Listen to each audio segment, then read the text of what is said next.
मित्रांनो नमस्कार मित्रांनो, आज आपण राज्यातल्या लाडक्या बहिणी योजनेबद्दलची थोडक्यात माहिती समजून घेऊया। मित्रांनो, शिंदे सरकारने महाराष्ट्र विधानसभा निवडणुकीपूर्वी लाडकी बहीण योजना सुरू केली।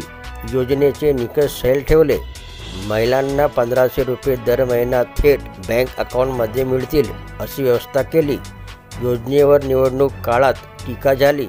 प्रत्यक्षात प्रत्येक राजकीय पक्षाने 1500 रुपयावर उडी घेतली। निवडणुकीनंतर सत्तेत आलेल्या फडणवीस शिंदे पवार सरकारनेही लाभ वाढवून देण्याची भाषा प्रचारात केली। लाडकी बहीण योजनेने झालेला राजकीय फायदा लक्षात घेता सरकारला कोणत्याही परिस्थितीत ही योजना सुरू ठेवणे भाग आहे आणि आगामी काळात होऊन घातलेल्या स्थानिक स्वराज्य संस्थांच्या निवडणुका पाहता विरोधकांना या योजनेवर टीका करणेही क्रमप्राप्त आहे। या पार्श्वभूमीवर विद्यमान अर्थसंकल्पीय अधिवेशनात लोककल्याणकारी योजनांवर सर्वांगीण चर्चा होणे अपेक्षित होते, तशी ती झाली असे म्हणता येत नाही।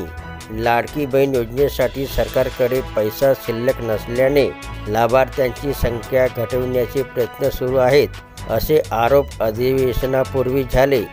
अधिवेशनात सरकारने मांडलेली आकडेवारी उलट सांगते। ऑक्टोबर 2024 मध्ये विधानसभा निवडणुकीची आचारसंहिता लागू होण्यापूर्वी योजनेच्या लाभार्थी महिलांची संख्या 2,33,64,000 होती। फेब्रुवारी 2025 मध्ये ही संख्या 2,47,00,000 अधिक आहे, असे विधानसभेत महिला व बाल विकास मंत्री आदिती तटकरे यांनी जाहीर केले। उपमुख्यमंत्री आणि अर्थमंत्री अजित पवार यांनी सादर केलेल्या अर्थसंकल्पीय तपशिलात हा आकडा 2,53,00,000 आहे। याचा अर्थ निवडणुकीनंतर 14 लाख ते 20 लाख लाभार्थी वाढले आहेत। योजनेबद्दल महिलांच्या मनात अद्यापही विश्वास असल्याची ही आकडेवारी सांगते।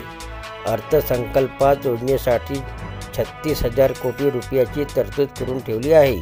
किमान 2025-26 मधील 12 महिन्याच्या कालावधीत सुमारे 2.5 कोटी महिलांच्या बँक खात्यात दर महिन्याचे 1500 रुपये जमा होणार आहेत, याची ही हमी आहे। तर ही होती मित्रांनो लाडक्या बहीण योजनेबद्दलची थोडक्यात माहिती आवडली असेल तर चॅनलला सबस्क्राईब करायला विसरू नका। जय महाराष्ट्र मित्रांनो।